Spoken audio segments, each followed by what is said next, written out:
Hi, and welcome to Terry Talks Movies. And as you can see, I'm on the road again, and I'm on the road at night.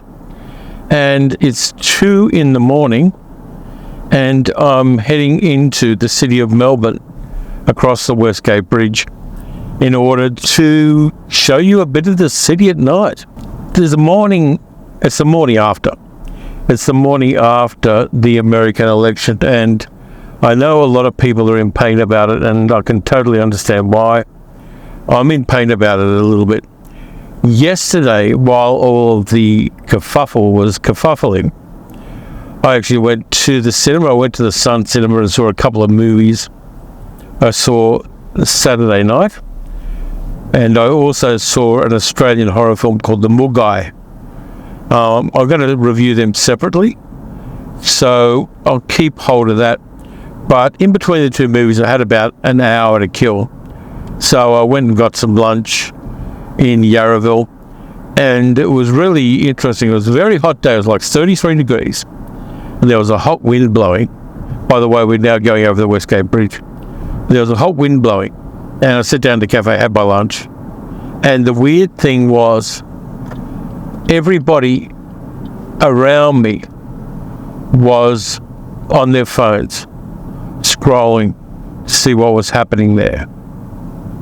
It was very weird. There weren't a lot of people around because it was quite hot out in the little village area they have there, but everybody was scrolling and looking down at their phones. It was quite the phenomenon, and the hot wind just made it kind of eerier, if you know what I mean. And for some reason I've got to go over another lane. I might actually go around this truck. We're just having trouble getting up the bridge. By the way, when they were building this bridge back in the 1970s, all of the mid-spans here collapsed, and some people died. And that's why they built these big towers here to support the bridge. Structurally, it wasn't sound. And so my mother-in-law, Craigie Annie, will not go across the Westgate Bridge because it collapsed once upon a time when it was being built. So far, so good. Now, off to my left, which you may not be able to see, is the city of Melbourne, otherwise known as Naarm in the indigenous languages. Okay, got to slow down to 40 here. What happened, and I came home from the movies, and, well, to be honest with you, I was pretty down about it as well.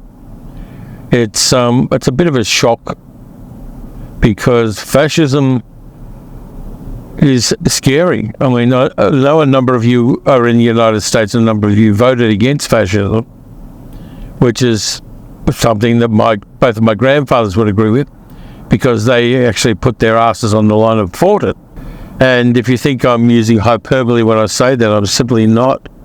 There's so much about Trump and his mob that is incredibly scary. And for me, not so much, because of course I'm here, but I'm thinking about Ukraine, I'm thinking about what's left of Palestine, I'm thinking about young women's reproductive rights in America, I'm thinking about immigrants to America, just a whole bunch of people who are suffering and will suffer under a future regime, let's say.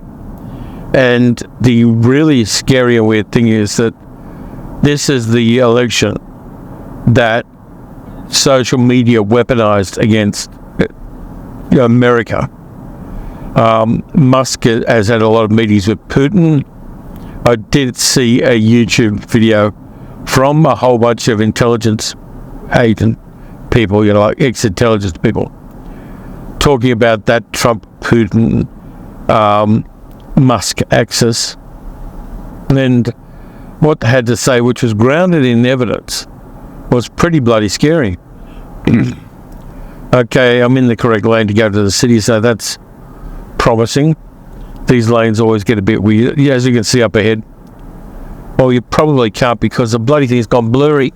Let's see if I sharpen that up a bit for us. And I can't, don't worry, I'll sharpen things up once I get off the road. But anyway, yeah, so all that's happening, and now it's a profound sadness to me that it is. So many of my friends are fearful and terrified by all this stuff, and that's not good at all. But yeah, and the smugness and the rhetoric and the dangerousness of the future, which does have an effect on Australia. I mean, there's no two ways about it. Trump's nature, let's say, is something that really doesn't bode well for international relations unless you're schmoozing up to him. It becomes an economic, and let's hope not, but a possible existential threat to Australia, which is not what I was expecting and not what I wanted. So we're down in an area now called Docklands, which is along the Yarra River, heading into the city. Actually, I'll go this way. And yeah, 2 in the morning, I crashed early. I went to bed like 8:30. I woke up at 1. And I thought, this is the time to do this video I wanted to do of cruising around the city. I think I might have to turn that vent off at the front because it may be fogging the camera a bit. Just so many people whose lives are going to be altered by this election, and by the fact that disinformation has really thrived and has become part of the political process, which is kind of terrifying, because a lot of the bad actors in the political process in America at the moment live in a different country, let's say, a big one where it gets very cold, and that just terrifies me. So yeah, we're heading into the city now, which is empty at 2 o'clock in the morning, which is why I chose to do this drive at 2 o'clock in the morning. So yep, we're heading out of Docklands now and heading in towards the city of Melbourne, or Naarm as it's more correctly called. Yeah, I mean, I worked in the city for a long time. I worked for a whole bunch of different organisations. I worked for the Defence Department down St Kilda Road. Once upon a time, I worked for the Department of Employment, and we had an employment office there where I worked, and I've also worked for various call centres there before I got better and retired. But yeah, as usual, this kind of place, lots of construction and lots of scaffolding and things like that. I really should have got myself a bottle of water, but I didn't. So if my throat sounds a bit dry, that's because my throat's dry. So I think I'll take this down Flinders Street and into the city that way, and then do a circuit and come back out again. We're now at Swanston Street, and up, if you go left here, you go up to Southern Cross Station, which is the big train nexus for Melbourne. 7-Eleven here. This is a slightly dodgy end of town, particularly at this time of the morning, so I'm keeping my eyes open, keeping my head on a swivel, as they say in bad war movies. But yeah, so that if you're in America and if you're profoundly shocked by this revelation of the re-descent into fascism, my heart's with you. And I've kind of thought it through, because that's the kind of thing I do. I try to work things through until I come to something that I can live with. And here's what I've decided about all of this stuff. I can't fix the world. I would like the world to be a better place, and I try to encourage people to think that way on the channel and things like that. But I can't repair this. I can't change this. But because I'm part of the share economy, YouTube is a part of the share economy.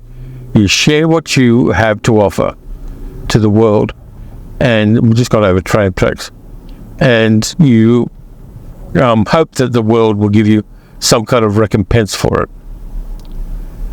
There's seagulls around here.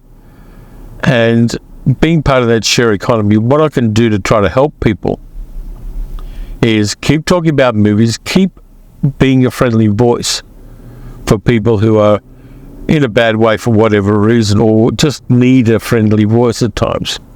And keep talking about movies, keep my little digital garden planted, and letting people in to enjoy it and to take some comfort from it.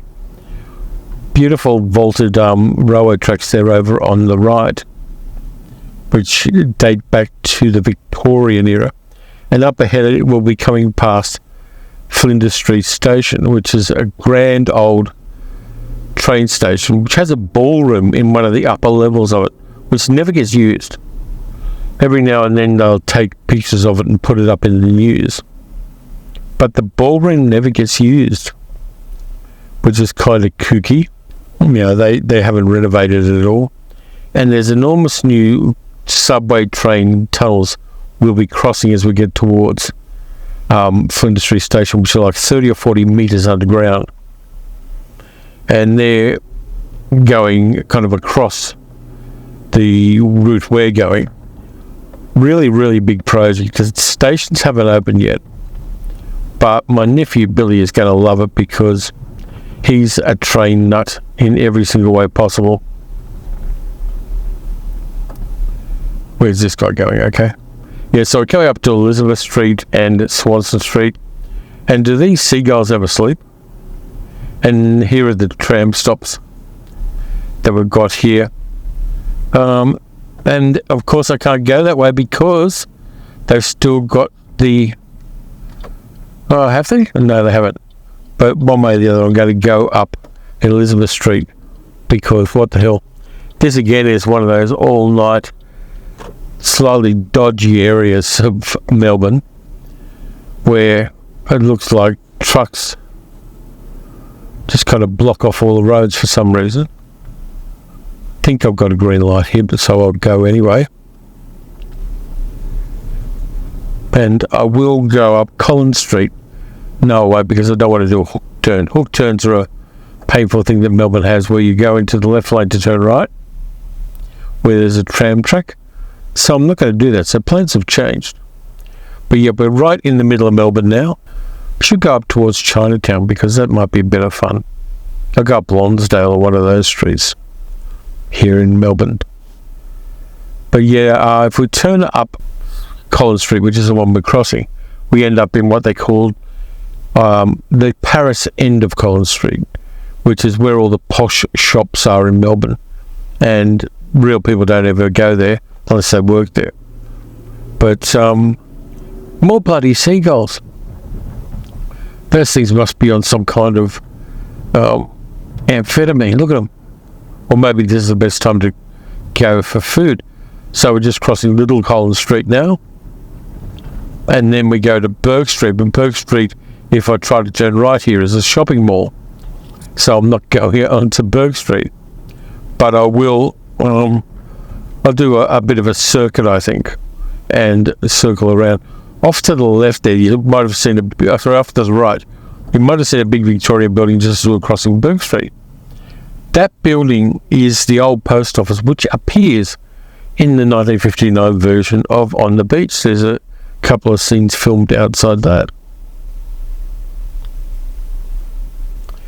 And of course we stop here. Used to be a lot of good places up along here where you could buy, actually I'll do a blocky, where you could buy DVDs and Blu-rays back in the day. See, this guy's doing a hook turn, so he's sitting like that. And no longer is the case. The only place in Melbourne where you can buy DVDs and Blu-rays is probably Play which is a small shop right up at the top end of Bourke Street. But there used to be a lot of them, and they were the main source before people started doing things like going to eBay and Amazon and that to get their movie fixes. You had to go to these shops, and part of the fun of them was to prowl around and just see what kind of weird and eclectic things they had, which I enjoyed a lot. And that kind of browsing, it's like browsing the old video rental stores, which was always fun too, just not knowing quite what you wanted and just wandering around till you found something weird and wonderful. And that was a lot of joy. So I'm going to take you up the Paris end of Collins Street. I'm going to do a blocky here and head back down to Collins Street, and we'll take a look at that and just see where we're going. But yeah, so my digital garden is the way I'm going to combat the next 4 years of whatever the world brings to us. I'm not sure whether I'll be talking into a tin can in an apocalyptic wasteland, or whether things will eventually resolve themselves. But either way, I really want to make things slightly better for people, the same way we did during the pandemic. The channel did a lot of fun things during the pandemic because there wasn't a lot of choice otherwise, particularly because we got a lot of lockdowns here, more than almost anywhere else in the world. And so that's what I want to do with the channel. And we're back on Collins Street, and we're going up to the Paris end of Collins Street, the posh end, the end where Cartier and all those stores are selling things I can't afford. And then we'll head up towards Parliament, and it says road closed. Fuck this. Oh, I'm disappointed now. Is all of it closed? Yes, it is. So I've got to turn back. This bloody city is thwarting me, I tell you. I may have to do one of the dreaded hook turns, which I didn't want to do, but I'll obviously have to do it because the world is not treating me fairly, which is probably the theme of this vlog, I suppose. So yep, you can see again there on the right where part of On the Beach is filmed.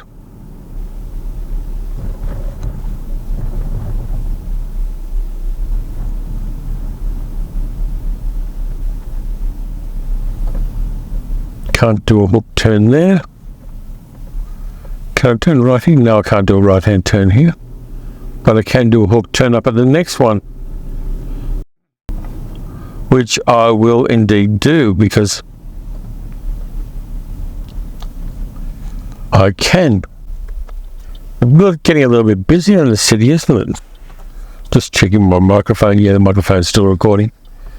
Zingfu Tang, it says there. I don't know what that is. But with hook turns, you can't start turning right until the light starts turning amber. So what I've got to do is go halfway across this intersection when it goes green. Wait for everything else to go, and when the lights start turning, I've got to turn right. It's a little bit daunting, but that's the way it is. So I've got to sit here kind of and just wait for the hook turn light to change and do my hook turn. And there's a car behind me doing exactly the same thing. So we've just got to wait until everything else in both directions goes, and this light goes from green to amber, which is scary, but yeah, that's the way it is. I can do it now. And that guy turned anyway, even though he had a red, because he is a prick.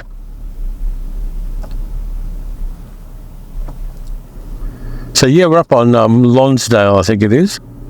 Not sure. And we're going underneath all of the big shopping centres here, and across Swanston Street, and up to the edge of the city. Haven't been up here for a very long time.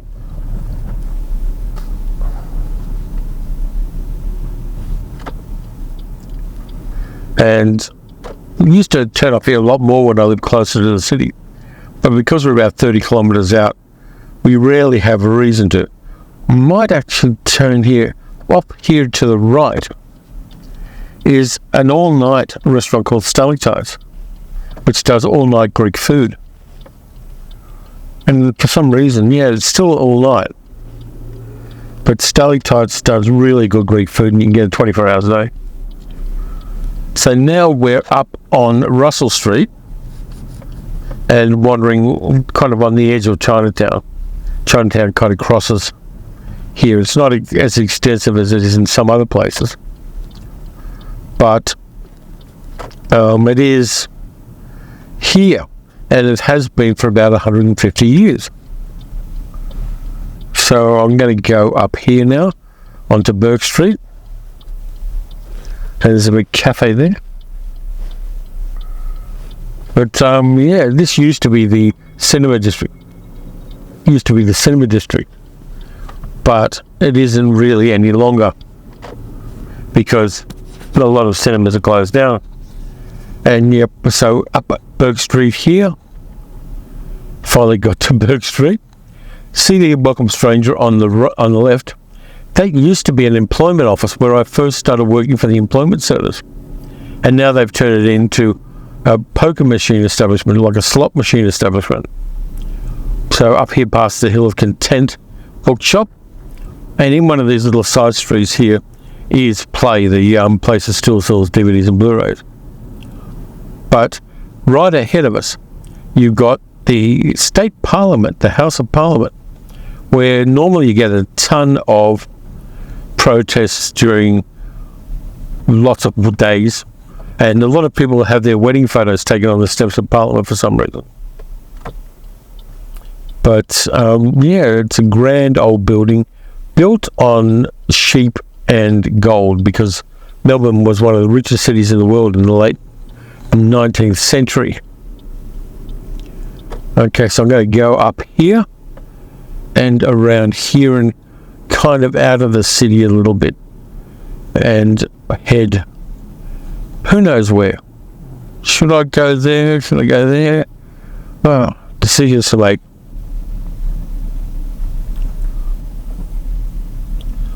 Can't turn left, so I'm going to go straight ahead. Up on the right here is St Vincent's Hospital, a big hospital here, which various family members have been to. In fact, I was in there once to get a heart test, where they stuck a camera into my heart through my wrist, which was a little bit disturbing and intrusive, but that's the way it goes.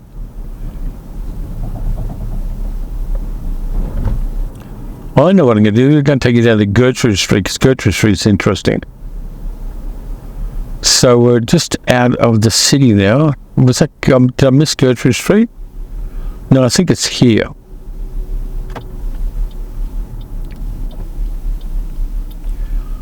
Gertrude Street, being this close to Parliament House, has an interesting piece of Melbourne's history about it. So we're going to go down Gertrude now. And Gertrude Street was along here where a lot of the brothels were, where the members of Parliament, particularly ones from rural areas, would come down to get their wicks wet. And all of these old houses you can hardly see with the lights were brothels. And one of them apparently had a bell in it which was wired up so that when there was a division required for Parliament, the bell would ring so the parliamentarians could rush a couple of blocks back to Parliament so that they could do their jobs in between their assignations. And here we are I'm going to just pull over and check this camera.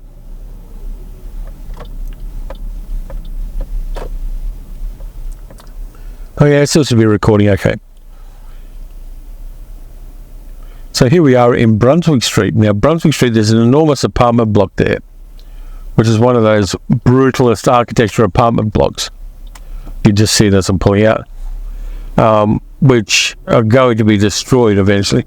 But we're heading into Fitzroy now, and this area had a big Indigenous community. It still has the Indigenous community centres. But as we get further down the hill, there's lots of really cool cafes and restaurants, which I like a lot. When I was living in Brunswick, like about 5 or 6 kilometres away, down here was a go-to place to go if you wanted to go out to dinner and meet people and have a good time.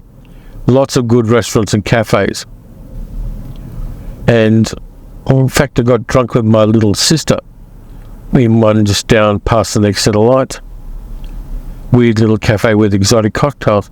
There are still a couple of bookshops down here. There used to be a place called Polyester Books down on the right after we go past the next set of lights. And Polyester Books was a place where you can get VHS tapes that were not quite legal in Australia. If something got banned in Australia, you knew that if you waited a few weeks, you could get a bootleg out of Polyester Books. And that was always a bit transgressive and fun. And I bought many a thing at Polyester Books, which is just down here on the right, where there's now something selling something else. What's at Polyester Books now? Let me have a look. Another cafe. The Fitz here on the left, good place to have breakfast. There's the veggie bar over on the right where the vegetarian food is. None of these are lit up at the moment, but if you come here earlier in the evening, there is a shit ton of food options down here in this area. So I'm going to take a left down here because we're well out of the city now, and go down Alexandra Parade and head out of town and head back home and get myself a drink. Maybe or maybe not have a sneaky burger on the way home because I'm still a bit peckish. And I will show you a little bit of that, and then we'll head off and no longer vlog. So this is my late night vlog. Let me know if you want me to do more than that late night vlog. It's hard to say that with a dry tongue. Late night vlogs in Melbourne. I'm going to put this one straight up on the main channel. This isn't going to just be a Patreon one. I think I want to put this one up probably tomorrow morning and just give people a view of what's going on.